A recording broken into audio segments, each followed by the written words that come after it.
O aplicativo do Cresce São Paulo é a principal ferramenta de acesso aos serviços e comunicação do Conselho. Faça agora o download na App Store e na Play Store. E siga nossas redes sociais no Facebook e Instagram. Olá, boa noite a todos. Bem-vindos a mais uma live produzida pelo Cresce São Paulo. O nosso convidado de hoje é o advogado Leandro Nava. Tudo bem, Leandro? Como é que você está? Estar aqui novamente com o pessoal do Cresce São Paulo. Muito obrigada pela sua participação. Leandro, eu vou ler aqui o seu currículo para os internautas. O Leandro tem formação acadêmica, mestre em Direito pela UniFMU, temática Sociedade da Informação, pós-graduado em Direito de Família e Sucessões pela Unisal e pós-graduado em Direito Civil pela FMU. Atua como professor, convidado de pós-graduação do Mackenzie, professor de graduação da UniFMU e professor de graduação da UNASP. Seja bem-vindo, Leandro. Boa palestra para você. E o tema de hoje vai ser imóvel na planta ou financiado. Quais são os direitos de quem compra? No final, eu volto com você. Muito obrigada, Leandro. Siga em frente. Agradeço, Cris. Olá, queridos amigos e amigas do Cresce São Paulo. Tudo bem com vocês? Muito prazer. Quero agradecer inicialmente ao nosso presidente Viana, a toda a equipe do Cresce São Paulo, a todos os amigos e amigas que trabalham aí nessa nossa instituição, que leva aí conhecimentos e gerando a oportunidade de bater mais um papo com todos vocês, amigos e amigas, corretores e corretoras. Eu chamo de gestores imobiliários. Eu gosto muito dessa expressão, porque vocês acabam fazendo vários trabalhos em paralelo. Principalmente o trabalho psicológico, muitas vezes é a venda de um imóvel, né? Eu tenho alguns colegas, alunos e ex-alunos, principalmente, que são corretores de imóvel, e eles acabam comentando comigo, falam, professor, a questão de compra e venda imobiliária não envolve só a questão de dinheiro, né, de pecúnia, valor, mas muitas vezes envolve a questão também emocional, psicológica. E hoje falaremos um pouquinho sobre essa questão de compra de imóvel, né? Ou seja, a nossa temática, imóvel na planta ou financiado, quais são os direitos de quem compra? Então, ratificando aqui, quero me colocar à disposição de todos vocês, aí, nossos ouvintes, telespectadores da TV Cresce São Paulo, e mais uma vez agradecer pela oportunidade. Vou pedir para o pessoal me auxiliar, colocando aí os nossos slides, nosso material de apoio. Então, agradeço, obrigado pelo auxílio. Então, vamos lá, pessoal. Temática de hoje, imóvel na planta ou financiado. Quais são os direitos de quem compra? Ou seja, nós estamos trabalhando aqui os direitos direcionados à pessoa que efetua a compra de um imóvel, seja ele na planta ou o imóvel financiado. Tomo a liberdade de deixar aqui a minha apresentação. Aqueles amigos e amigas que quiserem a apresentação, desde já fica aí à disposição dos amigos do Cresce São Paulo para compartilhar esses nossos slides com toda a nossa família Cresce aí que quiserem ter acesso ao conteúdo. Pois bem, o que abordaremos hoje nesse nosso bate-papo, nessa live aí, né? Cresce Live São Paulo, né? Direitos do consumidor, porque, em regra, na sua totalidade, existe aí a caracterização ou a implantação do Código de Defesa do Consumidor, por isso falaremos um pouquinho sobre aí a questão do direito do consumidor, da aquisição do imóvel na planta. Falaremos também dessa aquisição do imóvel na planta com relação aí aos contratos imobiliários, às obrigações contratuais e aos contratos de compra e venda também de imóveis na planta. Então, nós optamos aqui nesse bate-papo e fazemos uma dicotomia, uma divisão. Primeiro abordaremos aí a aquisição do imóvel na planta, os contratos imobiliários e as relações existentes, né, dessas obrigações contratuais, sejam para o fornecedor, seja para o consumidor, e também contratos de compra e venda em imóveis na planta. Da mesma forma, traremos e faremos comentários sobre financiamentos imobiliários, garantia do imóvel e os cuidados com a garantia que a construtora lhe oferece. Aqui fica uma grande observação. Lá na frente trarei também alguns outros questionamentos, mas, pessoal, queridos amigos, corretores e corretoras, é fundamental você levar essa observação ao seu cliente, dar esse suporte, ter o seu diferencial na sua profissão com relação a isso. Bom, pois bem, falamos aí a temática primeira, né? Direitos do consumidor. Quais são os direitos daquela pessoa E quando eu digo consumidor, o próprio Código de Defesa do Consumidor, ele fala que consumidor é a pessoa física ou jurídica. Então, para você, nosso parceiro do Cresce São Paulo, você pode trabalhar, seja em prol de uma pessoa física, que normalmente amassa, né, o volume dos seus clientes, como uma pessoa jurídica. A empresa também pode ser agraciada com as benesses do Código de Defesa do Consumidor? Sim, se for aquisição de uma aquisição, ou seja, a compra de um imóvel, pode ser sim a pessoa jurídica se socorrer do Código de Defesa do Consumidor. E por que é tão importante nós deixarmos claro aí quais são os direitos do consumidor? Justamente porque quando aplicamos o Código de Defesa do Consumidor, o artigo 6º, inciso 8º, diz lá no caput, são direitos do consumidor, artigo 6º. Aí, inciso 8º, requerer em juízo a inversão do ônus da prova. O que significa inversão do ônus da prova? Nada mais, nada menos que é aquela possibilidade que o Código de Defesa do Consumidor traz para aquele que se qualifica, né, na relação de consumo, de ter o ônus da prova, ou seja, a obrigação de provar. A regra do direito, meus amigos, é o quê? Quem alega tem o dever, a obrigação de provar o que está alegando. Quando você avoca o Código de Defesa do Consumidor, aquela regra, ela, na verdade, ela muda. Ou seja, quem tem o direito barra obrigação, direito não, né? Quem tem a obrigação de provar não é o consumidor, não é o autor da ação, mas sim o réu, normalmente o vendedor, normalmente a construtora do imóvel na planta ou financiado, ok? Então, por isso que nós trouxemos aí algumas observações. Então, primeiro de tudo, alguns direitos básicos, lembrando aqui que esse é o nosso bate-papo, não é nenhuma aula que, em hipótese nenhuma, nós esgotaremos o tema, até porque esse tema aqui seria extensivo para 6 meses de aula, ou pelo menos, no mínimo, um trimestre, ok, meus amigos? Então, são informações básicas para que você possa ter conhecimentos técnicos jurídicos iniciais e, se precisar de qualquer coisa,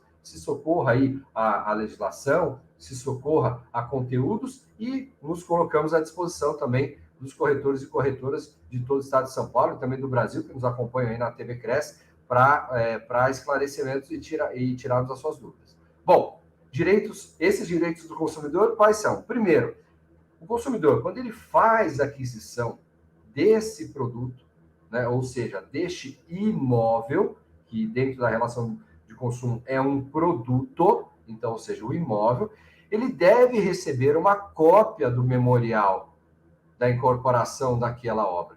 Ou seja, dentro desse memorial de incorporação daquela obra, tem todos os descritivos e procedimentos a serem operacionalizados durante a construção. Lembrando, vou voltar um slide, nós estamos falando de aquisição de imóveis na planta, ok? Então, automaticamente, ali terá descrito a composição do imóvel, todas as observações, se dentro do imóvel, qual é a forma que esse imóvel será entregue para o consumidor, ou seja, aquela pessoa que está fazendo a compra daquele imóvel, ok? Um outro direito do consumidor é vender o imóvel antes da entrega da chave. O consumidor ele tem o direito de comprar o imóvel antes da entrega da chave. Normalmente, isso acontece quando? Nos imóveis que estão em crescimento, nós chamamos, né? Ou seja, estão em construção. Então, o consumidor pode comprar esse imóvel, né? Ele tem o direito de comprar esse imóvel, mesmo ele ainda não existindo de fato. Por isso que ele precisa receber essa cópia do memorial de incorporação da obra, porque lá estará disposto o tamanho da unidade, o andar da unidade, ou seja, o andar, a metragem, a composição, como aquele imóvel será entregue. É no chão, é no piso, tem algum tipo de instalação, como será entregue o condomínio, quais são as questões que compõem aquele corpo coletivo que é o condomínio, todas essas informações. Então, você tem essa oportunidade de vender o imóvel antes dele mesmo assim o existir, antes de ter o que nós falamos que é a ratificação com a tradição, ou seja, com a entrega da coisa, né? Então, você consegue. O consumidor também tem o direito de desistir da obra. Claro que ele tem. Ou seja, desistir da obra não, me perdoe, desistir da compra durante a execução da obra. Claro que ele tem. É um direito que ele faz. E aqui, olha só, vou fazer uma observação. O Código de Defesa do Consumidor, ele traz no artigo 49 o direito de arrependimento. E esse direito de arrependimento, ele pode ser utilizado, e ele deve ser utilizado para todas e quaisquer compras realizadas fora do estabelecimento comercial. Fala, Nava, não entendi, professor. É simples. Vou dar um exemplo e depois eu trago um exemplo do dia a dia aqui do pessoal do Cresce.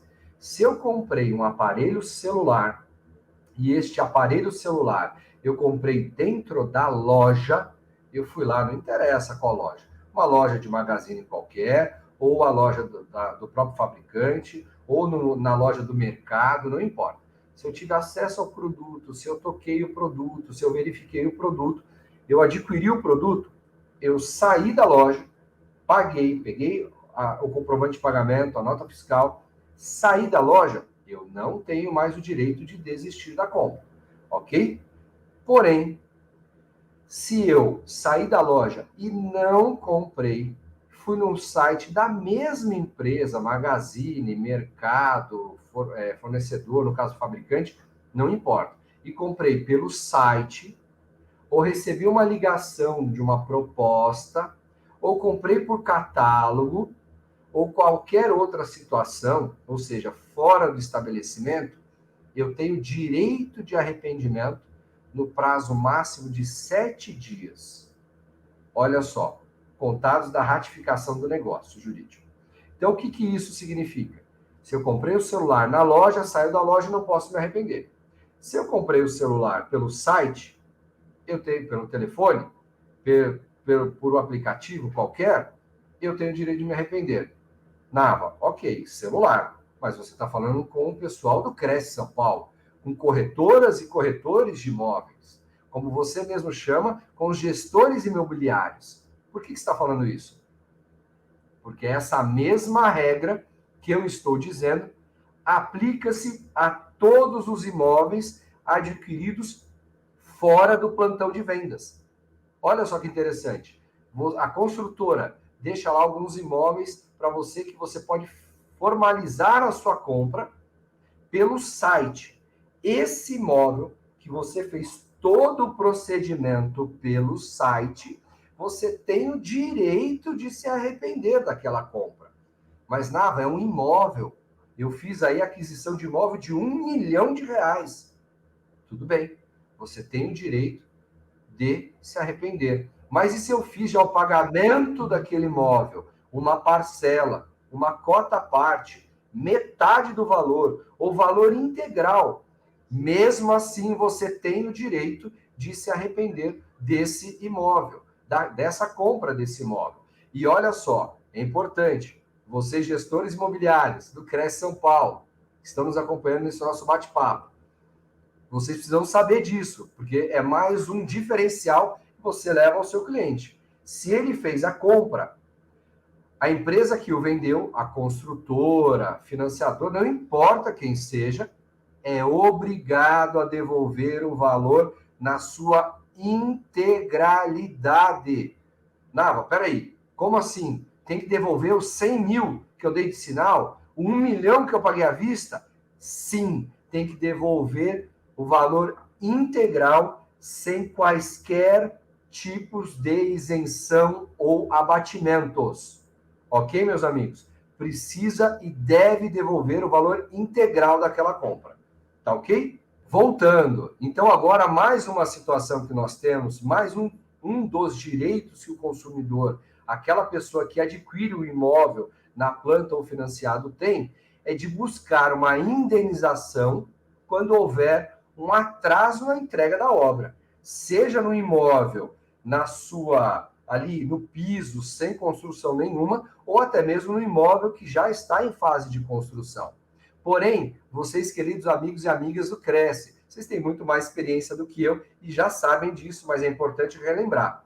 Dentro do contrato de compra e venda, normalmente de um imóvel intitulado como imóvel na planta, a própria construtora traz um lapso temporal, ou seja, um tempo na qual ela faz o quê? Ela simplesmente concede a ela mesma, e você, quando assina esse contrato, você anui, ou seja, você concorda com isso, o que acontece? Ele coloca lá prazo para entrega, por exemplo, 1º de janeiro de 2023. Aí ele coloca embaixo, observação, ou alguma outra cláusula lá que ele coloca. Este prazo poderá ser prorrogado por mais 100 dias, 200 dias, 300 dias, normalmente são 6 meses, tá, pessoal?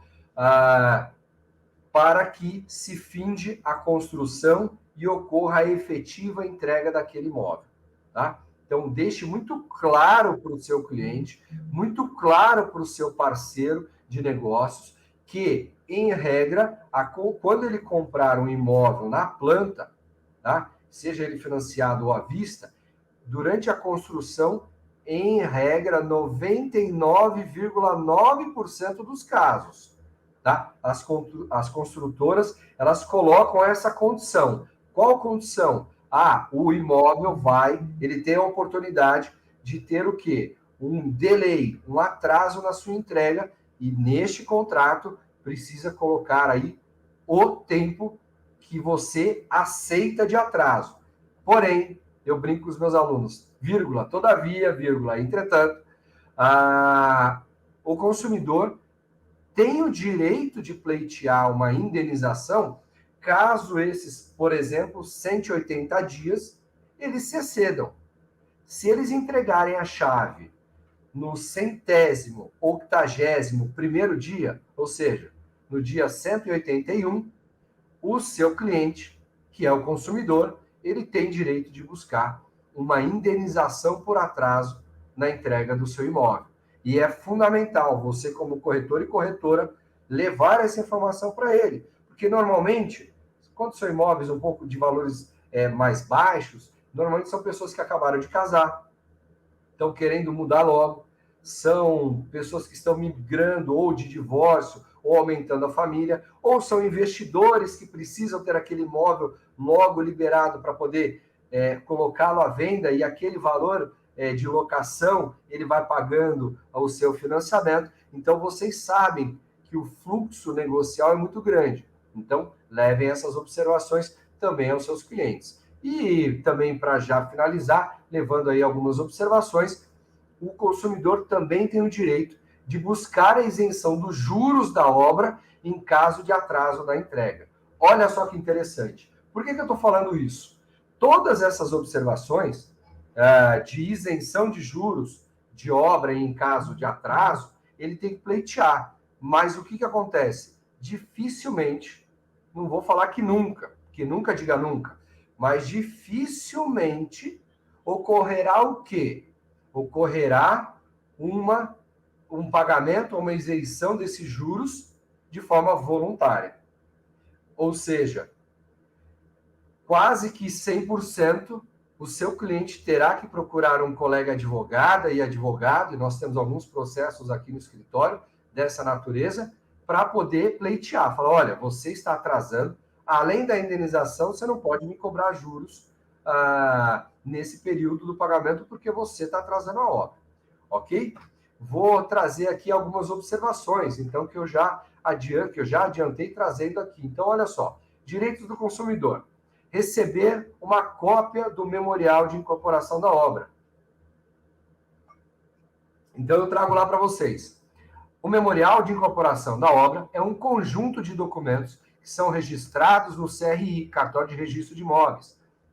Esses documentos contêm os principais detalhes sobre a construção, ou seja, como será a construção, e garantem a entrega do empreendimento. Ou seja, o que novamente, reiterando aquela minha explicação anterior, o que vai constar no apartamento? Primeiro, qual o andar do apartamento, a metragem do apartamento, quantos quartos, quantas janelas, quantas portas, se será entregue no piso frio, se terá acesso, todas e quaisquer informações detalhadas sobre a construção deverá constar ali. E não só sobre o seu imóvel, mas também sobre o empreendimento de uma forma geral. Terá quadra? Não terá quadra. Piscina? Playground? Quantas piscinas? Terá vaga de garagem? Qual é o número de vaga de garagem direcionada? É vinculada à unidade? Serão vagas de garagem individualizadas? Meu Deus, isso dá uma dor de cabeça, não dá, pessoal? Quantas dores de cabeça vocês têm com relação a essa questão de vaga de garagem, por exemplo? Então, assim, prestem atenção, isso é fundamental, ok? Levando aí, resgatando, isenção dos juros de obra em caso de atraso na entrega daquela obra. Então, ou seja, a cobrança dos juros de obra após a entrega da obra ou em caso de atraso, viola os direitos do consumidor dentro daquele imóvel feito e adquirido na planta, ok? Sendo assim, caso pague a mais, o comprador deve solicitar a restituição do valor. Vou trazer aqui uma experiência do nosso escritório, tá? Para vocês aí, amigos e amigas do Cresce São Paulo, nossos gestores imobiliários. O que normalmente nós fazemos aqui? O nosso amigo, parceiro, corretor, corretora, enfim, já comentei alguns ex-alunos, alunos, são nossos parceiros.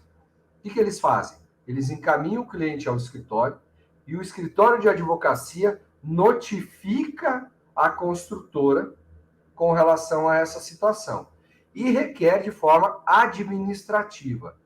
Eu não sei por quê, confesso que eu não sei por quê, mas normalmente, quando o próprio financiador, ou seja, o consumidor, faz esse tipo de notificação, muitas vezes, mais do que 60%, 70%, 80% das situações, o que acontece? A construtora não dá nem bola para o questionamento. O que normalmente ela faz? Ela nem responde. E se ela responde, ela fala que vai analisar o caso, depois não dá uma devolutiva, ou diz que não existe esse direito. Coincidentemente ou não, quando a consultora é notificada por intermédio de um escritório de advocacia, normalmente 80%, 90% dos casos, eles efetuam a devolução ou, no caso, a isenção desses juros que eles estão cobrando sem a necessidade de ingresso de ação judicial. Mas caso exista a necessidade, vocês contratem um advogado, uma advogada de conhecimento e de confiança de vocês, e esse colega deverá entrar com esse processo pedindo uma liminar, ou seja, uma liminar para que aquela empresa se abstenha, ou seja, fique proibida, ou no caso aqui, eu falei isso ontem, né, na pós-graduação do pessoal do Mackenzie, ela gere uma obrigação negativa, ou seja, de não fazer, ou seja, uma não cobrança. Ela está proibida de cobrar aquela situação. Então, ele não pode cobrar aqueles juros que normalmente ele cobra. Por quê? Porque ele descumpriu aquele negócio jurídico, descumpriu aquele contrato. Uma outra observação que eu trago aqui para vocês, com relação à indenização por atraso na entrega da obra. Nós temos uma legislação datada de 2008, a Lei 13.786. Lei 13.786/2018. Anotem aí, é importante para vocês aí, corretores e corretoras, para dar esse suporte ao seu cliente. Olha lá aquele prazo que eu falei, olha, artigo 43A. Vou tomar a liberdade de fazer a leitura. A entrega do imóvel em até 180 dias corridos da data estipulada contratualmente como data prevista para a conclusão do empreendimento, ou seja, 180 dias, desde que expressamente pactuado, ou seja, o seu cliente, o seu consumidor, precisa ter ciência e precisa ter o quê? assinado aquele contrato, concordado com aquele contrato, ok? Então, coloca lá, expressamente pactuado, acordado, assinado no acordo, de forma clara e destacada, ou seja, lá naquele contrato, eu brinco com os empresários, né? O pessoal das construtoras, coloque negrito, caixa alta, sublinhado, né? E eu brinco ainda com os meus alunos, coloca uma luz de LED, né? Para brilhar lá, para chamar atenção, para cumprir o requisito legal. Então, de forma clara e destacada, não dará causa à resolução do contrato por parte do adquirente, nem ensejará o pagamento de qualquer penalidade pelo incorporador. Então, olha só que interessante. Você precisa deixar claro para o seu cliente. Olha, a Lei 13.786/2018 garante a quem? Aquela pessoa que está vendendo o imóvel, ou seja, o incorporador, o prazo lapso temporal de 180 dias de atraso na obra para a sua entrega final. Porém, no contrato que o seu consumidor assinar, precisa constar essa cláusula, que se não constar, ele pode pleitear a indenização. Primeiro ponto.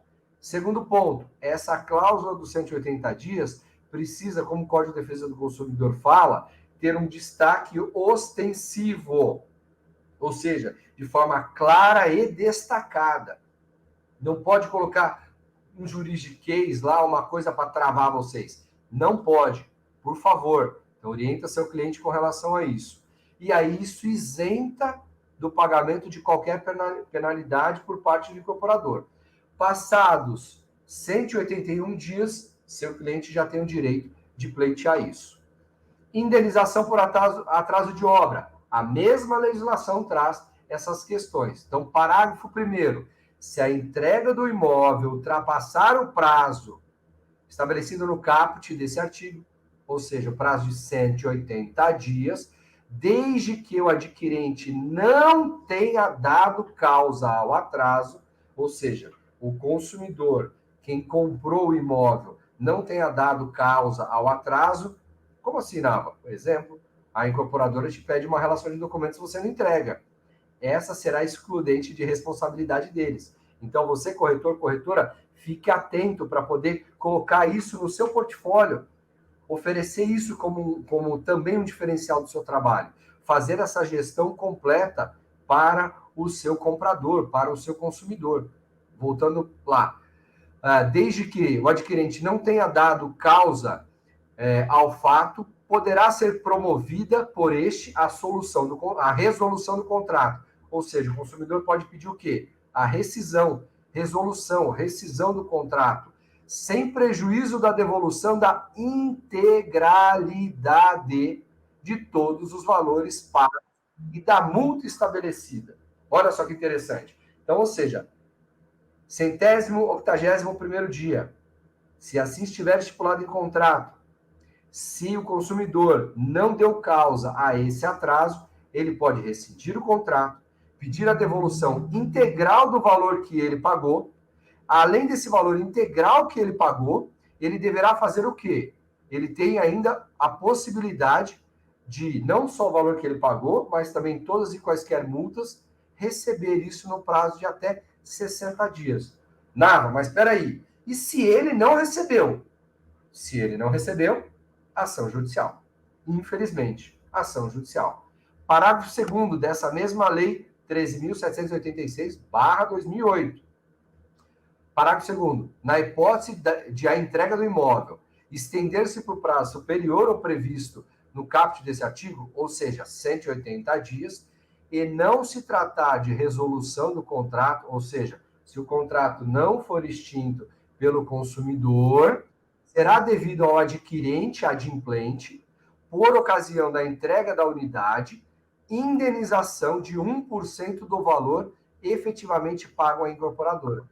Ou seja, a legislação traz aqui alguns direitos com relação a isso. Olha só que interessante.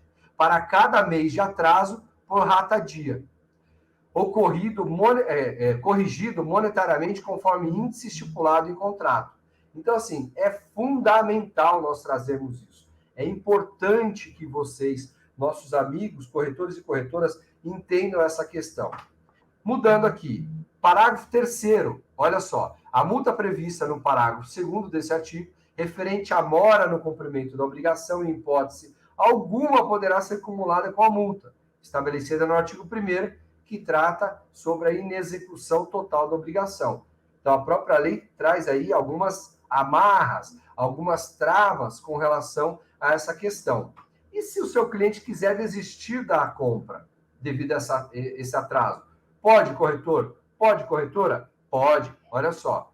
E quando ele quiser desistir da compra, de novo, a gente avoca aí o artigo 43A, que já fizemos a leitura, então não vou perder mais meu tempo, só falando aí que tem esse prazo estabelecido no caput de 180 dias, passado no 181º dia, ou seja, no dia 181, o consumidor, quem comprou o imóvel, tem direito de pedir o quê? A rescisão do contrato, devolução integral do que ele pagou, ainda mais a multa estabelecida dentro do prazo de recebimento de 60 dias corridos. Ok? Perfeito. Só que aí vem o artigo 67A da própria lei. Por isso que eu falei, dê uma lida nessa lei. Vale a pena. Corretores e corretoras. Fala lá, o artigo 64A.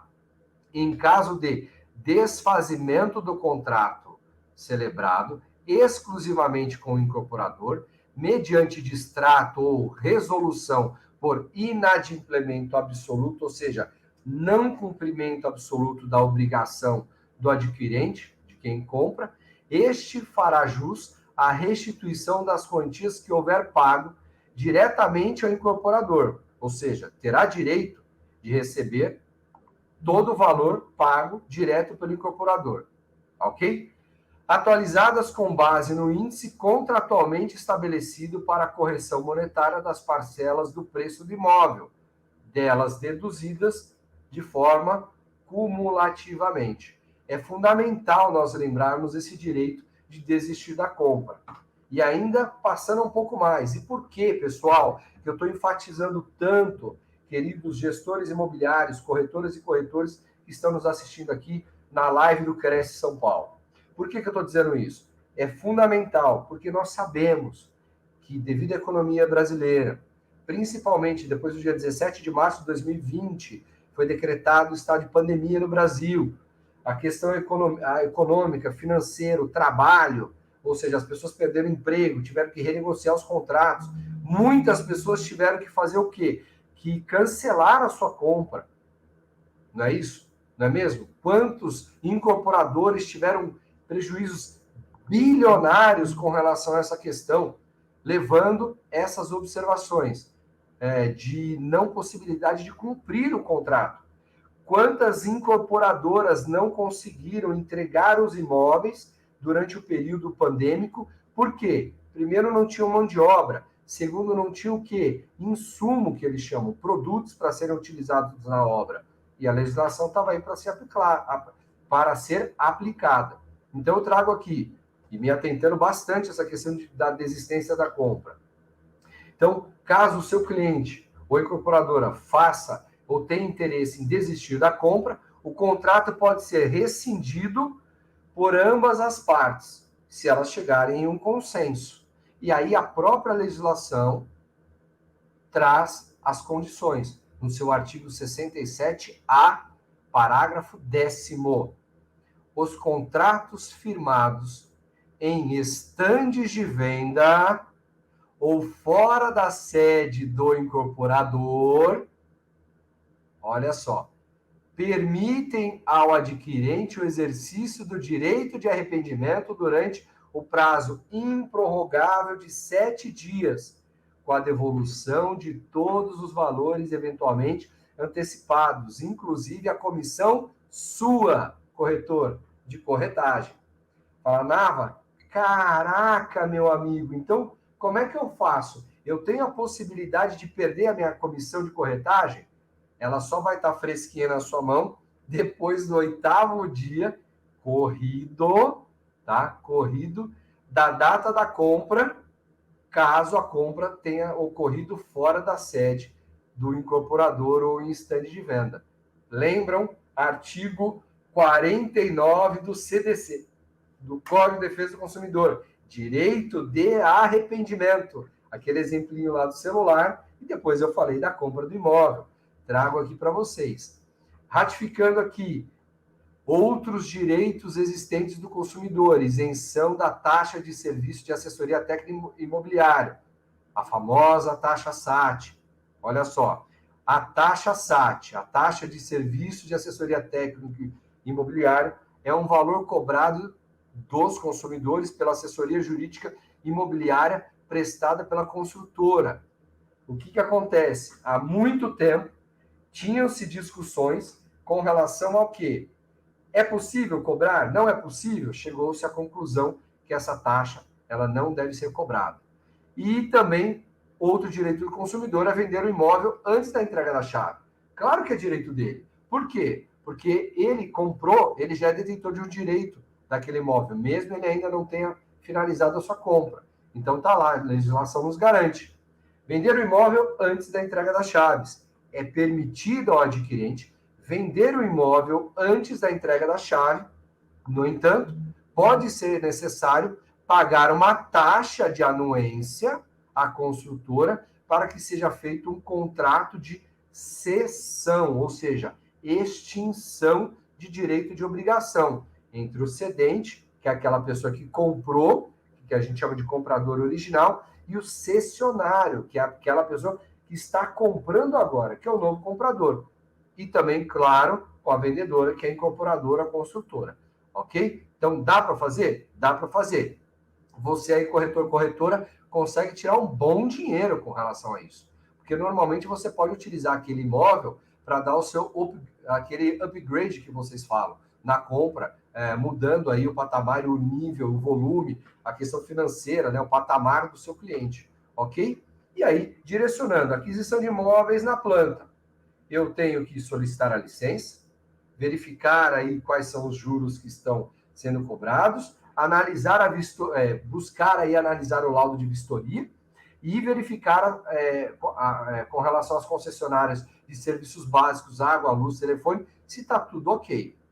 Agora eu vou esmiuçar ponto a ponto deste. Então vamos lá. Quando você compra um imóvel na planta, o que acontece? Você precisa solicitar uma cópia da licença daquela obra que foi feita. Ou seja, quando inicia-se a obra, precisa ter um alvará, uma liberação. Né? Então, automaticamente, esse ART, que é essa autorização de registro técnico, o que ele vai falar? Ele vai trazer aí as observações e autorizações para quê? Para se iniciar a obra. Então, antes de você adquirir o imóvel na planta, você fala, deixa eu ver o ART aí, para ver se realmente você pode construir nesse espaço. Se realmente você pode construir a altura do prédio que você quer, se você realmente pode construir o espaço em torno condominial que você está me vendendo, né? Bem como visitar as obras realizadas pela mesma consultora. E, além disso, o nome do engenheiro responsável. Tudo isso, quem está comprando, precisa e tem o direito de ter essa ciência. Então, ele vai solicitar essas licenças. E nessa licença, nesse ART, contém tudo isso. Segunda, a questão das vistorias. Então, é interessante, é saudável e é importante, talvez até seria atrevido, fundamental, você instruir o seu comprador, corretor e corretora, que ele, na contratação da compra daquele imóvel na planta, você tenha um parceiro engenheiro, inclusive. Por que você, corretor e corretora? Porque você pode indicar esse seu parceiro, corretor, engenheiro, para o seu cliente. Porque, normalmente, o cliente não tem conhecimento técnico. Né? Ele tem o direito de fazer a vistoria na obra? Claro que tem. Mas será que ele tem olhar técnico disso? Dificilmente, é uma exceção.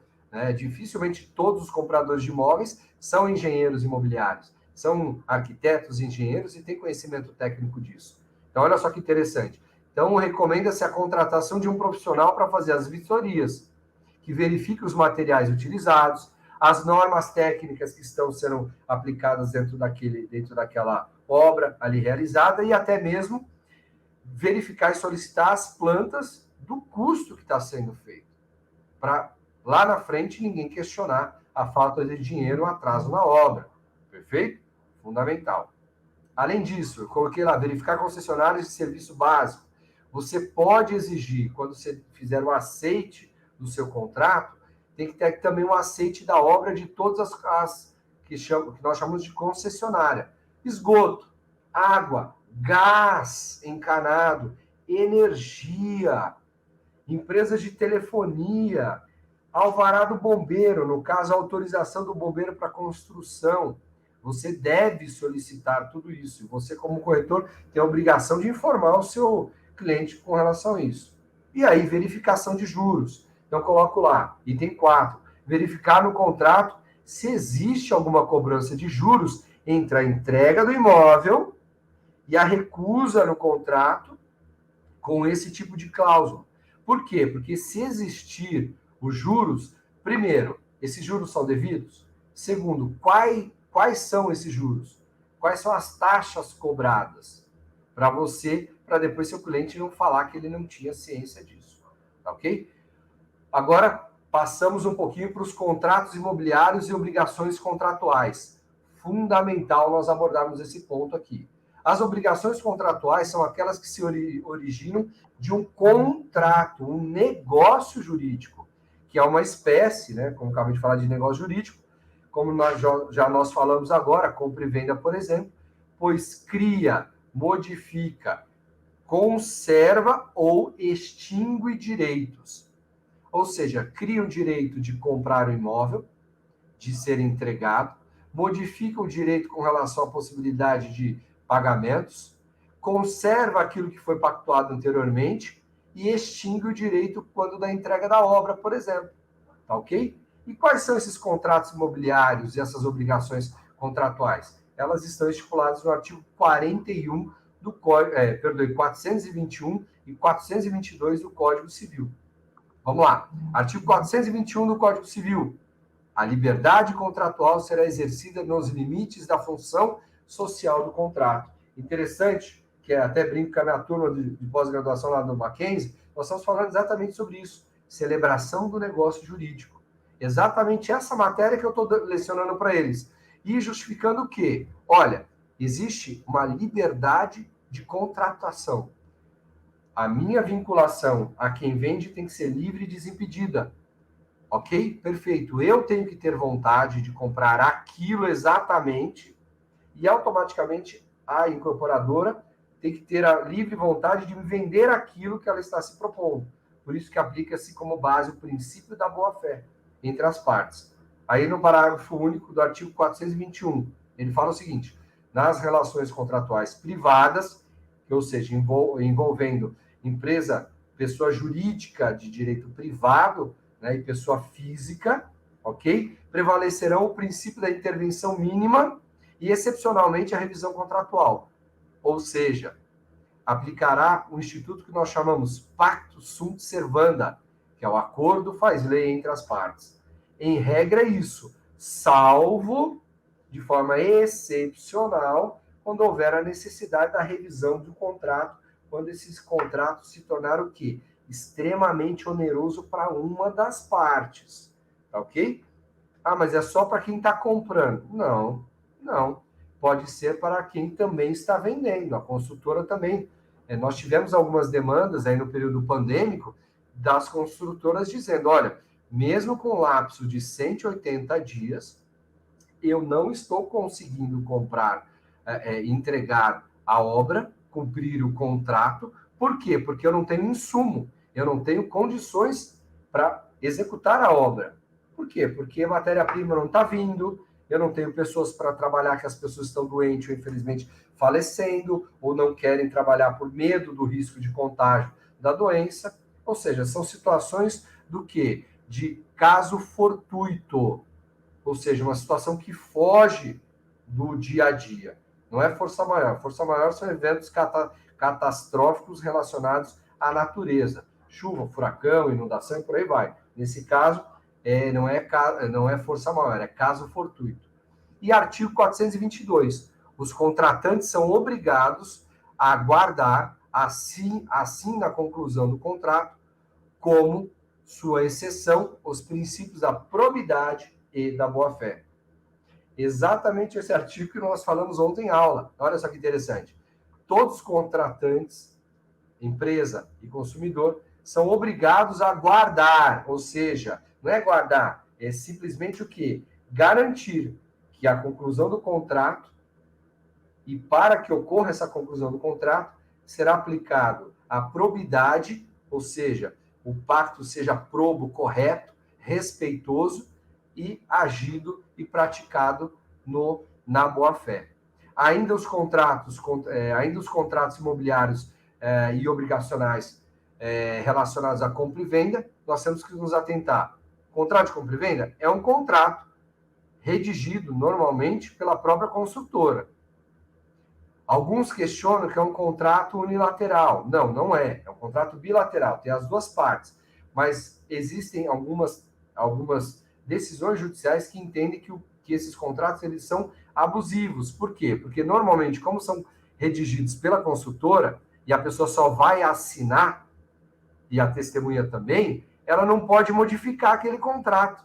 Então, ou seja, ou é desse jeito, ou não é. Então, não existe a boa-fé e a probidade, ou seja, um contrato pareável, que nós chamamos, né? Ou seja, naquele limite, naquela balança da justiça.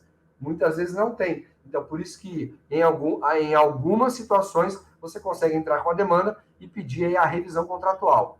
Você precisa, por óbvio, aí, trazer a escritura pública e questionar essa escritura pública desses contratos imobiliários, né? Por quê? Como é que ratifica a sua propriedade? Quando você tiver a escritura pública já registrada em seu nome, junto ao cartório de registro de imóveis, tá ok? Então tá lá, escritura definitiva. A escritura pública de compra e venda será o instrumento correto. Opa, já está terminando aqui, ó, a minha oportunidade.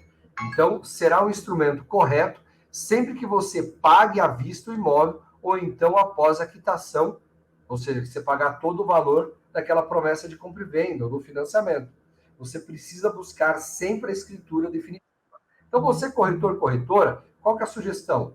Também acrescente isso no seu portfólio de venda, ao oferecer esse tipo de serviço ao seu parceiro, ao seu cliente. Ofereça essa questão. Olha, eu te auxilio até mesmo na ratificação, na finalização da sua escritura pública.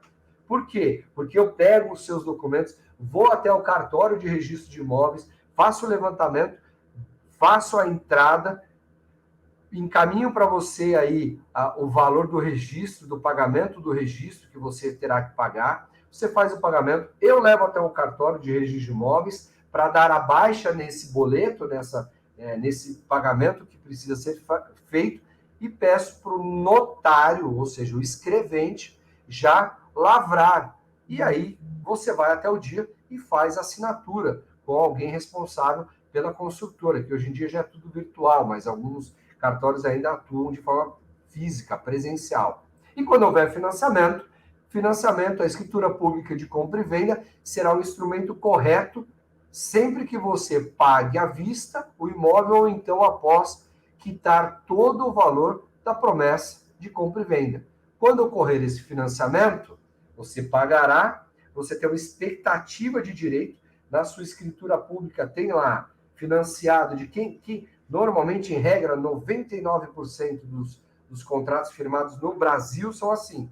O seu imóvel, o próprio imóvel, é a própria garantia daquele dinheiro que você fez o financiamento para poder pagar a incorporadora. Então, ou você faz direto com a incorporadora esse financiamento, e aí o imóvel ainda é da incorporadora e você tem a posse e a propriedade só vai se ratificar depois que você fizer a quitação e eles te entregarem um termo de quitação, tá bom? Daquele contrato, ou com uma instituição bancária. E aí o que acontece? Quem é o proprietário direto do imóvel?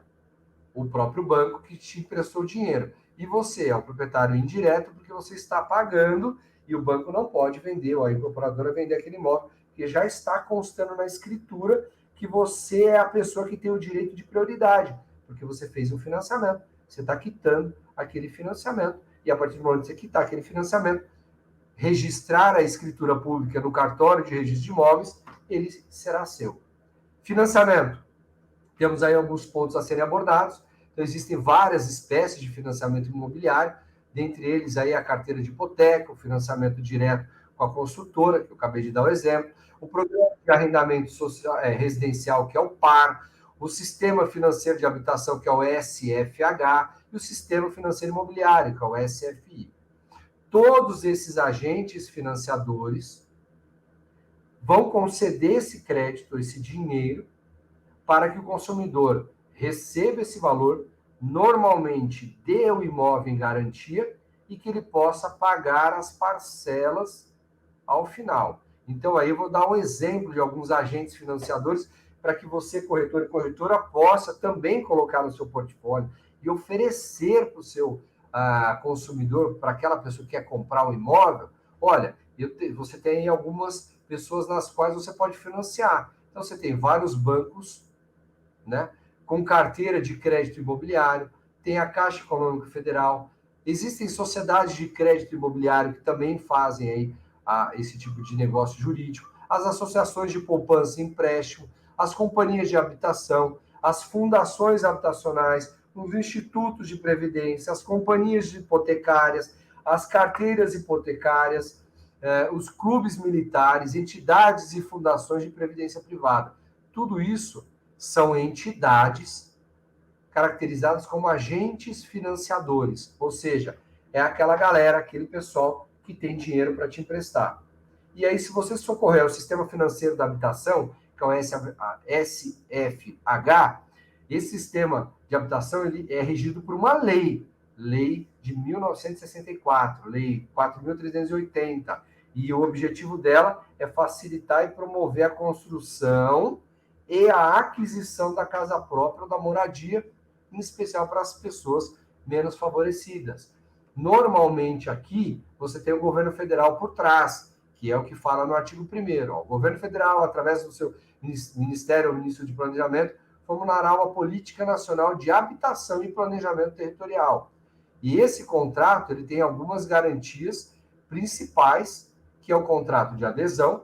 Enfim, você é obrigado, e a legislação impõe, você não pode mudar isso em juízo, tá? São poucas exceções, que não vai permitir você discutir as cláusulas. Então, é um contrato pronto, básico, você só vai dar o aceite. Aí você tem o Sistema Financeiro Imobiliário, que é o SFI, que também é regido por uma lei federal, agora de 97, levando o quê? Esse sistema imobiliário de financiamento imobiliário, o SFI, tem por finalidade promover o financiamento imobiliário em geral, segundo condições compatíveis com a formação dos juros respectivos que vão compor aquela obra.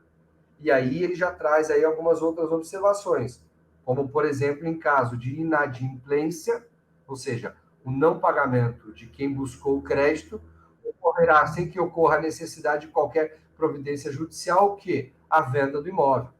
Deveu, você será notificado e o seu imóvel será levado a leilão. Não necessariamente precisa buscar aí o Poder Judiciário para isso, tá? Nós temos uma outra modalidade de busca de crédito, que é a carteira hipotecária. Aí já é um financiamento com condições mais fáceis. Por quê? São privados. Aqueles dois são públicos. Esse daqui já começamos aí no ambiente privado. Então, as taxas, elas são menores, tá? Você tem uma condição maior de discussão, porém, todavia, entretanto, você tem aí a possibilidade também de ser cobrado judicialmente e perder o seu imóvel, por óbvio, em caso de inadimplemento. Então, trago lá. É um financiamento com condições mais livres do que o sistema financeiro de habitação, uma vez que os recursos utilizados são do próprio banco, ou seja, recurso privado e não mais público, não mais do governo federal. O valor dos imóveis tende a ser maior do que aqueles são imóveis mais simples, né, buscando a moradia, e não há limite do quanto pode ser financiado e nem limite do prazo. ok? Mas os juros, normalmente, são mais altos do que aqueles estipulados pelos sistemas federais governamentais. Em regra, gira em torno, em média, de 15% ao ano, e existe aí a prática de capitalização de juros. Então, você, como corretor, como corretora, precisa ficar atento e passar essas informações ao seu consumidor. Outra modalidade também de busca de crédito no mercado para compra imobiliária é o quê? O financiamento direto com a consultora. E aí eu trago aqui, olha, nessa hipótese de financiamento, o imóvel é adquirido na planta e é firmado um contrato em que o preço do imóvel é dividido em parcelas durante a construção e após a entrega do habite-se, normalmente no prazo de 60 meses, que é aquele prazo que eles pedem de obra. Nós temos algumas vantagens e nós temos algumas desvantagens.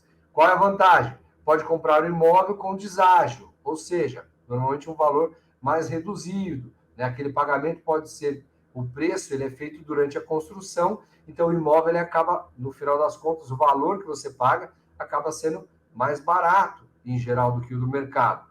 Quando o imóvel fica pronto, ele vale mais do que o que você pagou durante a obra. Por quê? Porque você paga direto para a consultora pega aquele dinheiro e constrói o empreendimento. Qual que é a desvantagem que nós temos aqui? É a demora de 2 a 3 anos para você entrar no imóvel. Por quê? Porque o imóvel está o quê? Sendo construído. Além também de existir um risco nesse negócio da consultora vir a falir, né? Ou a obra não seguir. Então, por isso que você vai firmar um financiamento direto com a consultora, pede a CND. Nava, o que é CND? Certidão negativa de débito. Pede aí as certidões. É importante que você, corretor e corretora, dê esse suporte ao seu cliente, analisando e auxiliando, por óbvio, cobrando para isso, tá? Analisando essa documentação, e você, corretor e corretora, tenha sempre um advogado, uma advogada da sua confiança em parceria, para que ele faça o levantamento do quê? Da verificação, se existem demandas, se existe algum tipo de pedido de falência, se existe algum tipo de pedido de recuperação judicial daquela construtora, que esse tipo de coisa negativa ninguém fala, né? Ninguém conta. Outro é o programa de arrendamento residencial, que é o PAR, também trazido aí por uma questão mais para buscar usufruir do imóvel de forma imediata. Mas qual é a desvantagem? Se você não pagar 3 parcelas, você é despejado. Então, o banco ele vai pegar aquele imóvel, ele aluga o imóvel por 10 anos, e esse é o prazo final. Você tem a oportunidade de comprar o imóvel, pagando um valor já estipulado inicialmente de 20% daquele imóvel, que vai ser corrigido à vista.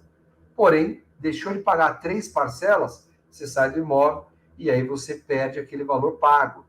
Se você quiser discutir isso, somente mediante ação judicial. Algumas garantias e alguns cuidados desse imóvel na planta que nós trazemos aqui para vocês. Então, o que eu preciso deixar muito claro aqui, atualizando aqui o meu slide aqui com vocês. Deixa eu só verificar aqui, do meu ladinho aqui. Bom, vamos lá. Garantias e cuidados. Em regra, a garantia é de 5 anos daquele imóvel que você comprou na planta. Entrega do certificado contém o tempo da garantia do bem. E é importante, fundamental, corretores e corretoras, já chegando no finalzinho do nosso bate-papo, você definir aí a administração dessa garantia, você conferir o limite dessa cobertura, você conferir e explicar de forma detalhada os defeitos existentes naquela obra, para que sejam sanados. E detalhe, entregou a obra ainda com rachadura, com algum problema, não entregou do jeito que deveria, a garantia ela se inicia com a entrega de 100% da totalidade, tá ok? E cuidado com os documentos que são encaminhados ao seu cliente. Corretor, corretora, fica atento, ofereça esse tipo de serviço para o seu cliente. E ratifico, faça sempre a inspeção da construção da obra. Tá ok, pessoal? Então, para finalizar, acho que estourei um pouquinho, 10 minutos do meu tempo. Peço desculpas aí a todos vocês. Deixo aqui os nossos canais de contato, nosso escritório, nosso telefone. o nosso Instagram, que é @nava.advocacia, nosso e-mail, que é contato@nava.adv.br, e o nosso site, www.nava.adv.br. Quero deixar aqui um beijo, um abraço a todos vocês que nos seguiram nesse momento. Quero, mais uma vez, me colocar à disposição de vocês, de uma forma muito carinhosa, para tirar todas e quaisquer dúvidas. E se vocês quiserem pegar esses slides aí, sintam-se à vontade. É um presente a todo Cresce São Paulo. Leandro, obrigada pela sua participação. Leandro, antes da gente se encerrar, eu tenho uma dúvida aqui. Eu nem sei se minha pergunta ela é incabível, mas é uma dúvida que eu tenho, porque eu sou leiga na questão, totalmente leiga na questão de direito, mas eu estava observando aqui que todo e qualquer direito do consumidor imobiliário, ele tem que estar constando no contrato, né? Tem que estar tudo ou não? Então, é fundamental, Cris, essa sua pergunta é muito importante. O CDC, o Código de Defesa do Consumidor, ele traz vários direitos do consumidor e alguns direitos do fornecedor também. Porém, além desse regramento, dessas regras contidas no Código de Defesa do Consumidor, é fundamental lembrarmos que, eu falei isso aqui no nosso bate-papo, que aquele contrato celebrado entre as partes cria lei entre eles, cria vontade. Sim. Então, é fundamental que os nossos amigos corretores e corretoras que estiverem atuando pelo lado do comprador, que auxiliem esse comprador na leitura e na análise desse contrato. Por quê? Porque existem cláusulas que deveriam constar nesse contrato e, por óbvio, que a construtora não vai colocar, porque para ela não lhe convém. Tá? Lógico, né? Mas para o consumidor é fundamental ter. Então, o corretor e a corretora precisa expandir os seus horizontes, expandir a sua possibilidade para oferecer mais serviços aos seus consumidores. Dentre eles, por exemplo, a parceria com o escritório de advocacia, para que ele faça a análise daquele contrato e fale para o corretor, olha, avisa o seu cliente que nesse contrato precisa acrescentar essa cláusula ou excluir essa cláusula ou flexibilizar essa outra cláusula. Tá. E aí, complementando a minha dúvida, vamos supor que tudo corra normalmente, principalmente no imóvel da planta, tem entrega da chave, a pessoa vai morar lá, tá feliz da vida, tá morando na casa dela, casa própria, que é o sonho de qualquer pessoa, e de repentemente surge um chabu no imóvel, né? Uma coisa que ela nem imaginava que ia acontecer, né? E tá acontecendo, tipo, um vazamento, alguma coisa começa a quebrar. E aí, o que ela faz? Porque, assim, já assinou o contrato, já se mudou, para ela estava tudo certo, ela concordou com tudo, e, de repente, surge esse imprevisto, que pode acontecer, né? E, olha, eu vou te falar, sendo muito sincero, espero que ninguém nos ouça aqui, eu vou contar só esse segredinho só para você. Faz de conta que ninguém está nos assistindo aqui. Faz de conta que o Brasil inteiro, os nossos amigos não estão nos assistindo aqui. Isso acontece demais, minha amiga. E o corretor e a corretora, depois, ele acaba sofrendo. E, pessoal, presta atenção no que eu vou falar. Eu brinco com os meus alunos, eu falo o seguinte, hashtag fica a dica. Então, para vocês, fica a dica, presta atenção. Faz o trabalho de pós-venda. Faz sempre o trabalho de pós-venda. O que é o trabalho de pós-venda? Vende o imóvel. Se aparecer qualquer tipo de... Primeiro, vende o imóvel, analisa o contrato, esclarece as observações, qualquer coisa, faz uma parceria que é fundamental com uma advogada da sua confiança. É fundamental, é necessário hoje em dia. Não é custo, é investimento. Tá? E aí, altera o contrato se houver necessidade, dá esse suporte para o cliente. Ele mudou. Eu tenho um caso, do outro lado da rua, da onde eu moro, Cris, um condomínio que menos de 5 anos, o prédio começou a ter rachadura. Eu brinco que eu não tenho mais o que fazer na vida, né? Além de ser professor, além de ser advogado, além de ser pai, marido, filho, eu também sou síndico do meu prédio. Eu sei. Já te contei isso algumas vezes. Já. Então, e eu faço parte de um grupo aqui no Morumbi de síndicos. Então, o que, que acontece? Essa colega teve um problema de rachadura e o prédio tinha menos de 5 anos. Pois é. Então, o que, que acontece? Extremamente novo. Poxa, a construtora ela tem responsabilidade objetiva. Ela tem que reparar aquele prejuízo. No caso desse condomínio, os moradores precisaram desocupar o imóvel. O que, que acontece? Tiveram que contratar engenheiro para poder fazer análise, tiveram que colocar estruturas de sustentação no prédio. Olha o custo. E tudo isso quem pagou? Os condôminos. Pois é. Então, tivemos que entrar com uma ação pedindo o quê? Indenização. Não, antes da indenização. Ó, excelência, eu estou desocupando 60 famílias. Eu quero que seja estipulado um aluguel mensal para essas pessoas morarem com dignidade. Porque eles não podem. 95% do imóvel ali já era financiado. Então, assim, o pessoal ainda teve que pagar as parcelas. Ele estava pagando a parcela e ainda tinha que pagar a locação do imóvel. Impossível, né? Ele foi obrigado, porque os órgãos competentes vieram e falaram, não, a Defesa Civil veio e falou, você não pode morar aqui. Então, quer dizer, então nós entramos, pedimos uma liminar, o juiz concedeu a liminar, concedeu um valor X mensal para a pessoa pagar de aluguel, mas o que ela não podia era atrasar o pagamento dela, do financiamento. Sim. Uma coisa não se comunica com a outra. Então, ou seja, por isso que a análise do contrato é fundamental. Fundamental. E essa parceria com a advocacia também é fundamental. Também é fundamental. Leandro, muito obrigada aqui pela sua participação. Se a gente fica aqui, já fica aqui o dia inteiro falando que esse assunto é um assunto de super interesse e uma pauta puxa a outra, com certeza, e a gente pode até fazer uma nova palestra sobre esse assunto. Muito obrigada pela sua participação, pelo seu carinho e pela sua dedicação aqui aos corretores de imóveis e à nossa TV Cresce.